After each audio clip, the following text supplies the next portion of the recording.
Viewers welcome back again മക്കളെ. അപ്പോൾ എല്ലാവരും നല്ല രീതിയിൽ എക്സാമിന് പ്രിപ്പയർ ചെയ്യുകയാണ്. ഇമ്പ്രൂവ്മെൻറ്റിന് ഒരുങ്ങുന്ന കുട്ടികളുമുണ്ട്. അപ്പം നന്നായിട്ട് തന്നെ നിങ്ങൾക്ക് പഠിക്കേണ്ടതായിട്ടുണ്ട്. സോ നമ്മൾ ഒരു 25 മാർക്കിന് മുകളിൽ എല്ലാ ചാപ്റ്റേഴ്സും ബേസ് ചെയ്തിട്ടുള്ള ക്വസ്റ്റ്യൻസ് ആണ് ഈ വീഡിയോയിൽ വരുന്നത്. ഈ വീഡിയോ കംപ്ലീറ്റ് ആയിട്ട് കാണണം. നന്നായിട്ട് തന്നെ നിങ്ങൾ എന്ത് ചെയ്യണം, ഓരോ ക്വസ്റ്റ്യൻ പഠിക്കുമ്പോഴും അതിൻ്റെ കോൺസെപ്റ്റ് ഒന്നും കൂടി റിവൈസ് ചെയ്യാനും നിങ്ങൾ ശ്രദ്ധിക്കുക. ആൻഡ് നിങ്ങളുടെ ഫീഡ്ബാക്കും നമ്മൾ തരുന്ന ഒരു ക്വസ്റ്റ്യൻ്റെ ആൻസറും കമൻറ്റ് ബോക്സിൽ കമൻറ്റ് ചെയ്യാൻ മറക്കരുത്. സോ ഫസ്റ്റ് ക്വസ്റ്റ്യനിലേക്ക് പോകാം. നമ്മുടെ മോർഫോളജിയിൽ നിന്നാണ്. Pattern of arrangement of leaves on the stem or branch. നമ്മൾ സ്റ്റെമ്മിലോ അല്ലെങ്കിൽ ബ്രാഞ്ചിലോ ലീവ്സ് അറേഞ്ച്മെന്റിനെ നമ്മൾ പറയുന്നതാണ് എന്താ, ഫില്ലോ ടാക്സി അല്ലേ? യെസ്, ഫില്ലോ ടാക്സിയാണ് arrangement of leaves on stem. Arrangement veins and വെയിലറ്റ്സിനെ നമ്മൾ വീനേഷൻ എന്ന് പറയുന്നു. ആൻഡ് നമ്മൾ ഓരോന്നും ഇതുപോലെ ഡിഫിനിഷൻ പഠിക്കണം. പ്ലാസന്റേഷൻ, ഈസ്റ്റിവേഷൻ ഓരോന്നും പഠിക്കേണ്ടതാണ്. അപ്പോൾ അത് മറന്നു പോകരുത്, എങ്ങനെയാണ് അതിൻ്റെ അറേഞ്ച്മെൻറ്റ് വരുന്നതെന്നുള്ളത്. Which of the following is not related with light reaction. Light reaction എന്ന് പറഞ്ഞാൽ നമുക്കറിയാം ലൈറ്റ് അബ്സോർപ്ഷൻ നടക്കുന്നുണ്ട്, വാട്ടർ സ്പ്ലിറ്റിംഗ് നടക്കുന്നുണ്ട്. എന്നാൽ ബയോസിന്തറ്റിക് ഓഫ് ഗ്ലൂക്കോസ് നടക്കുന്നത് എവിടെയാണ്? ഡാർക്ക് ഫേസിലാണ്. അപ്പം നോട്ട് എന്ന് ചോദിച്ചിട്ടുള്ളത് പ്രത്യേകം ശ്രദ്ധിക്കണം. കളേർഡ് പ്ലാസ്റ്റിഡ്സിനെ നമ്മൾ ക്രോമോപ്ലാസ്റ്റ് എന്നാണ് പറയുന്നത്. കളർലെസ് പ്ലാസ്റ്റിഡിനെയാണ് ല്യൂക്കോപ്ലാസ്റ്റ് എന്ന് പറയുന്നത്. Name the first transgenic cow that produced human protein enriched milk. അതാണ് ആര്? Rosy. Okay. What are plant growth promoters? Right 2 examples എന്നാണ്. പ്ലാന്റ് ഗ്രോത്ത് പ്രൊമോട്ടേഴ്സ് എന്ന് പറഞ്ഞാൽ എന്താണ്? They are small simple molecule that regulate plant growth. Plant ഗ്രോത്തിനെ depend ചെയ്യുന്ന അല്ലെങ്കിൽ plant ഗ്രോത്തിനെ നല്ല രീതിയിൽ ഇൻഫ്ലുവൻസ് ചെയ്യുന്ന ഡിഫറെൻറ്റ് ഫാക്ടേഴ്സ് അല്ലെങ്കിൽ റെഗുലേറ്റേഴ്സ് ആണെന്ത്? Plant growth regulator. പ്രൊമോട്ട് ചെയ്യുന്നവരാണ് plant growth promoting activities like cell division, enlargement, tropic growth, pattern formation, അതുപോലെ ഫ്ലവറിങ്, ഫ്രൂട്ടിങ്, സീഡ് ഫോർമേഷൻ. ഇതിനൊക്കെ ടേക്ക് പാർട്ട് ചെയ്യുന്നവരാണ് എന്ത്? Plant growth regulators. Auxin, ജിബറലിൻ, cytokinin, അതുപോലെ തന്നെ എത്തലീൻ, അബ്സിസിക് ആസിഡ് ഒക്കെ ഇതിൻ്റെ എക്സാമ്പിൾ ആയിട്ട് വരും. What are respiratory substrate? Name the most common respiratory substrate. എന്താണ് respiratory substrate? Respiratory substance are organic substance that are oxidised during respiration to produce energy in living cell അല്ലേ? Organic substance that are oxidised during respiration to produce energy. എന്താണ് അവിടെ oxidise ആയി energy produce ചെയ്യുന്നത്? അവരെയാണ് നമ്മൾ respiratory substrate എന്ന് പറയുന്നത്. The common respiratory substrate is glucose. Glucose ആണ് ബ്രേക്ക് ഡൗൺ ചെയ്ത് പൈറുവിക് ആസിഡ് ആവുന്നത്. ഫൈനൽ ക്രബ് സൈക്കിളൊക്കെ നടന്ന് നമുക്ക് എനർജി കിട്ടുന്നത് എന്താണ്? ഈ റെസ്പിറേറ്ററി സബ്സ്ട്രേറ്റ് ആയ ഗ്ലൂക്കോസ് ബ്രേക്ക് ഡൗണിലൂടെയാണ്. അപ്പോൾ അത് ഓർത്ത് വെക്കാം. Which plant group is known as amphibians of plant kingdom? Give reason. Bryophytes ആണ് നമ്മുടെ amphibians. They plants can live in soil but depend on water for sexual reproduction. അവരുടെ life cycle complete ചെയ്യണമെങ്കിൽ അവർക്ക് ലാൻഡും വാട്ടറും എസെൻഷ്യൽ ആണ്. അതുകൊണ്ടാണ് നമ്മൾ അവരെ amphibians of plant kingdom എന്ന് പറയുന്നത്. Write the name of simple gaseous plant growth regulator. What is meant by respiratory climatic? Plant growth regulatorൽ നമ്മൾ പറയുന്നതാണ് എന്ത്? ഗ്യാഷ്യസ് ആയിട്ടുള്ളതാണ് ഇത് എത്തലീൻ എന്ന് പറയുന്നത്. ഗ്യാഷ്യസ് ആയിട്ടുള്ള ഹോർമോണാണ്. And what is respiratory climacteric? It is increase in rate of respiration occur during ripening of fruit. Sudden and sharp increase in respiration ആണ്. ഈ റൈപ്പനിങ് ചെയ്യുമ്പം ഫ്രൂട്ടൊക്കെ ഉണ്ടാകുന്ന സമയത്ത് സഡൻ ആയിട്ട് ഉണ്ടാകുന്ന ആ ഷാർപ്പ് ഇൻക്രീസ് ഇൻ റെസ്പിറേഷനെയാണ് നമ്മൾ റെസ്പിറേറ്ററി ക്ലൈമാറ്റിക് എന്ന് പറയുന്നത്. What is quiescent stage? That is G0 in cell cycle. What is the most important event takes place in S phase? Quiescent stage എന്ന് പറഞ്ഞാൽ അവിടെ മെറ്റബോളിക്കലി ആക്റ്റീവ് ആണ്, but no longer divide. Cell അവിടെ തന്നെ നിൽക്കും, പക്ഷേ ഡിവിഷനിലേക്ക് പോകുന്നില്ല. ആ ഒരു സ്റ്റേജിനെയാണ് നമ്മൾ ക്വിസന്റ് സ്റ്റേജ് അല്ലെങ്കിൽ G0 സ്റ്റേജ് എന്ന് പറയുന്നത്. എസ് ഫേസിൽ നടക്കുന്ന മെയിൻ പ്രോസസ്സ് എന്ന് പറഞ്ഞാൽ DNA സിന്തസിസ് ഓർ റെപ്ലിക്കേഷൻ ആണ്. എസ് ഫേസ് സിന്തസിസ് ആണെന്ന് ആലോചിച്ചാൽ മതി. Cell wall deposits of diatoms are called diatomaceous earth. Write any 2 uses of it. Diatomaceous earth എന്ന് പറയുമ്പം cell wall deposits of diatoms over billions of years in their habitat is known as diatomaceous. അല്ല, ഇവരുടെ ബോഡിയിൽ silica ഉണ്ട്. അപ്പം അത് കാലങ്ങളോളം അവരുടെ എന്താണ് നമ്മുടെ ഓഷ്യൻസിൽ ഡിപ്പോസിറ്റ് ആയി കാലങ്ങൾ മില്യൺസ് ഓഫ് ഇയേഴ്സ് കഴിയുമ്പോഴാണ് നമ്മൾ ഇതുപോലൊരു ഡയatomaceous എർത്ത് കാണുന്നത്. That's use for polishing filtration of oils and syrups. അപ്പോൾ അതുകൊണ്ട് യൂസസ് ഉണ്ട് എന്നുള്ളതും കൂടെ ഓർത്ത് വെക്കുക. ഇതേപോലെ തന്നെ പ്ലാസ്മോഡിയം, അതിൽ തന്നെ ഫോം ചെയ്യുന്ന അഗ്രിഗേറ്റ്സ്, അതുപോലെ തന്നെ നമ്മൾ പഠിക്കുന്ന പ്രൊട്ടിസ്റ്റയിലുള്ള വിഭാഗങ്ങൾ, ഇതൊക്കെ നിങ്ങൾ പഠിക്കേണ്ടതാണ്. അമീബോയിഡ് പ്രൊട്ടോസോയിൻസ്, ഫ്ലജല്ലേറ്റ് പ്രൊട്ടോസോയിൻസ് ഒക്കെ എക്സാമ്പിൾ പഠിക്കണം. അപ്പോൾ ഓരോ ക്ലാസ്സും നിങ്ങൾ പഠിക്കുമ്പം, ഓരോ കിങ്ഡംസ് പഠിക്കുമ്പം അതിലുള്ള ഫീച്ചേഴ്സ് എക്സാമ്പിൾസ് അറിഞ്ഞ് തന്നെ പഠിക്കാൻ ശ്രദ്ധിക്കുക കേട്ടോ. Define Blackman's law of limiting factor, internal factors which affect rate of photosynthesis. Blackman's law of limiting factor പറയുന്നത് എന്താണ്? If a biochemical process is affected by more than one factor, rate is determined by factor nearest to its minimal value. It is the factor which directly affect the process if its quantity is changed. അപ്പം ഒരു biochemical process നമ്മൾ പറയുന്നു ഒന്നിൽ കൂടുതൽ factor depend ചെയ്യുന്നുണ്ട് എങ്കിൽ ഏറ്റവും minimal value ഉള്ള ഫാക്ടറാണ് അതിന് ഏറ്റവും കൂടുതൽ എന്ത് ചെയ്യുന്നത് ഇൻഫെക്റ്റ് ചെയ്യുന്നത്. And it is factor which directly effect process of quantities change. അപ്പോൾ പ്രോസസ് ഓഫ് ക്വാണ്ടിറ്റി ചേഞ്ച് ചെയ്തതനുസരിച്ച് അത് ഡയറക്റ്റ് അതിന് മാറ്റങ്ങൾ ഉണ്ടാക്കുമെന്നാണ് ബ്ലാക്ക്മാൻ ലോ പറയുന്നത്.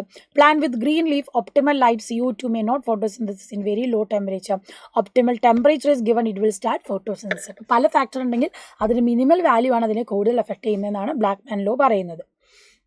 Write the differences between metaphase stage and anaphase stage of mitosis. ഇതെന്തായാലും നിങ്ങൾ പഠിക്കണം. കാരണം സെൽ സൈക്കിളിൽ നിന്ന് എന്തായാലും ഒരു ക്വസ്റ്റ്യൻ ഉറപ്പാണ്. അത് ഡയഗ്രം തന്നിട്ട് ചോദിക്കാം, അല്ലെങ്കിൽ ഫീച്ചേഴ്സ് തന്നിട്ട് ഏതാണ് സ്റ്റേജ് എന്ന് ചോദിക്കാം. അതുകൊണ്ട് എന്തായാലും മൈറ്റോസിസ് ആൻഡ് മിയോട്ടിക് ഡിവിഷൻസ് രണ്ടും ഓർഡറിൽ തന്നെ പഠിച്ചു വെക്കാം. അനാഫേസ് എന്ന് പറഞ്ഞാൽ centromere split, chromatid separate, chromatid moves opposite പോലാണ്. എന്നാൽ നമുക്കറിയാം മെറ്റാഫേസ് എന്ന് പറയുമ്പോഴോ സ്പിൻഡിൽ ഫൈബേഴ്സ് എന്ത് ചെയ്യുന്നു, ആ സെൻട്രോമിയറിലേക്ക് അറ്റാച്ച് ചെയ്യുകയാണ് ആ കൈനറ്റോകോറിലേക്ക്. എന്നിട്ട് അവരെന്ത് ചെയ്യുന്നു, ഇക്വിറ്റോറിയൽ പ്ലെയിനിൽ അലൈൻ ചെയ്ത് നിൽക്കുന്നതാണ് മെറ്റാഫേസ് പ്ലേറ്റിൽ നമുക്ക് കാണാൻ പറ്റും. സോ രണ്ടിലും ഡിഫറൻസസ് ഉണ്ട്. ഡയഗ്രാം വരയ്ക്കുകയാണെങ്കിൽ കൂടുതൽ നല്ലത്.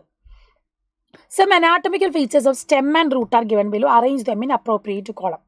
റേഡിയൽ വാസ്കുലാർ ബണ്ടിൽ നമ്മൾ കാണുന്നത് എവിടെയാണ്? റൂട്ടിലാണ് അല്ലേ. സോ റേഡിയൽ വാസ്കുലാർ ബണ്ടിൽ റൂട്ടിലാണ് കാണുക. ദെൻ എൻറ്റാർക്ക് സൈലം എന്ന് പറഞ്ഞാൽ പ്രോട്ടോസൈലം എങ്ങോട്ടേക്കാണ്? ഉള്ളിലാണ് വരുന്നത്. അതെവിടെയാണ്? അത് സ്റ്റെമ്മിലാണ് വരിക. കൺജോയിൻറ്റ് വാസ്കുലാർ ബണ്ടിലും സ്റ്റെമ്മിലാണ് വരിക. എക്സാർക്ക് സൈലം റൂട്ടിലാണ് വരിക. രണ്ടുപേരുടെ ഡിഫറൻസ് കിട്ടിയല്ലോ. Radial vascular bundle root, exarch xylem root, endarch xylem stem, conjoint vascular ബണ്ടിലും stem. What is photorespiration? It's not occur in C4 plants. Why? Photo respiration എന്ന് പറയുന്നത് it's a process plants where enzyme rubisco accidentally bind to oxygen instead of carbon dioxide. It's a loss of fixed carbon reducing photosynthetic efficiency. C4 plants do not experience photorespiration because they have a specialized leaf anatomy concentrate carbon dioxide around rubisco, effectively preventing it from binding of oxygen. Photorespiration എന്ന് പറഞ്ഞാൽ നമ്മൾ കാണുന്നതാണ് enzyme RuBisCO പെട്ടെന്ന് കൂടുതലായിട്ട് bind ചെയ്യാൻ പോകുന്ന ഓക്സിജനോടായിരിക്കും. അപ്പോൾ എന്ത് ചെയ്യില്ല, നമുക്ക് ഇവിടെ പ്രൊഡക്ഷൻ നടക്കില്ല. അപ്പം കുറേ സമയം C3 പ്ലാന്റ്സ് എന്ത് ചെയ്യും, വെറുതെ അൺവാണ്ടഡ് ആയിട്ടുള്ള സൈക്കിൾ നടന്നുകൊണ്ടിരിക്കും. അങ്ങനെ എനർജി ലോസ് ഉണ്ടാകും. എന്നാൽ C4 പ്ലാന്റ്സിന് പ്രത്യേകം ക്രാൻസ് ആയതുകൊണ്ട് റുബിസ്കോയ്ക്ക് എപ്പോഴും കാർബൺ ഡൈ ഓക്സൈഡ് അവൈലബിലിറ്റി ഉണ്ടാവുകയും അത് പ്രോപ്പറായിട്ട് എന്ത് ചെയ്യുന്നു, പ്രോസസ്സ് കംപ്ലീറ്റ് ചെയ്യുകയും ചെയ്യുന്നു. അപ്പോൾ അതാണ് എനർജി ലോസ് ആണ് ഫോട്ടോ റെസ്പിറേഷൻ എന്ന് പറഞ്ഞാൽ. Rubisco accidentally bind to oxygen instead of carbon dioxide leading to loss of fixed carbon and reducing photosynthetic efficiency. അതാണ് ഫോട്ടോ റെസ്പിറേഷൻ. C4 പ്ലാന്റ്സിൽ നമുക്ക് ഫോട്ടോ റെസ്പിറേഷൻ കാണാൻ പറ്റില്ല. What is mean by open vascular bundle and closed vascular bundle? Open എന്ന് പറഞ്ഞാൽ അവിടെ നിങ്ങൾ ഓർക്കുക ആരുണ്ടാകും, ക്യാമ്പിയം പ്രസൻ്റ് ആണ്. ക്ലോസ്ഡ് ആണെങ്കിലോ ക്യാമ്പിയം ആബ്സെൻ്റ് ആണ്. So dicotyledon stem, cambium is present between phloem and xylem. Such vascular bundle because of presence of cambium possess ability to form secondary xylem and phloem tissues and are called open vascular bundle. Closed ആണെങ്കിലും മോണോകോട്ടിലഡൻസിൽ നമുക്ക് കാണാം അവർക്ക് cambium ഇല്ല. Cambium ഇല്ലാത്തത് കൊണ്ട് തന്നെ secondary tissues form ചെയ്യുന്നില്ല. No secondary growth happens. അതാണ് difference. Given diagram shows different types of chromosome. Observe the diagram and answer the following question. Chromosomes സാധാരണ എല്ലാ കൊല്ലവും വരുന്ന ഒരു ക്വസ്റ്റ്യൻ ആണ്. ഇപ്പം പാറ്റേൺ ടഫാക്കി വരുന്നത് കൊണ്ട് ഏത് രീതിയിലാണ് നമുക്ക് പറയാൻ പറ്റില്ല. Identify 4 type of chromosome based on possession of centromere observed in the figure ABCD. ഈ ഒരു ഭാഗം നിങ്ങൾ NCERT-യിലുള്ളത് നല്ലോണം വായിക്കണം.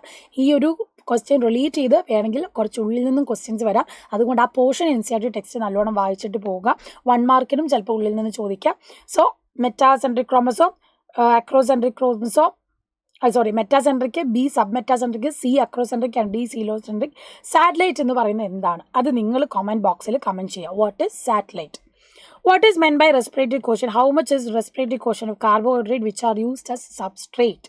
Respiratory quotient എന്താണ് നമ്മൾ പഠിച്ചതാണ്. It is the ratio of volume of CO2 evolve to volume of oxygen consumed. അപ്പോൾ ഇതിൻ്റെ റേഷ്യോനെയാണ് നമ്മൾ റെസ്പിറേറ്ററി കോഷ്യൻ്റ് എന്ന് പറയുന്നത്. Volume of CO2 evolve by volume of oxygen consumed. അപ്പോൾ RQ depends upon type of respiratory substrate. Glucose ആണ് respiratory substrate, അല്ലെങ്കിൽ carbohydrate ആണെങ്കിൽ RQ 1 ആയിരിക്കും. ഇനി ഫാറ്റ് ആണെങ്കിൽ <1 ആണ്, പ്രോട്ടീൻ ആണെങ്കിൽ 0.9 ആണ്. അപ്പോൾ അത് നോട്ട് ചെയ്ത് വെക്കണം.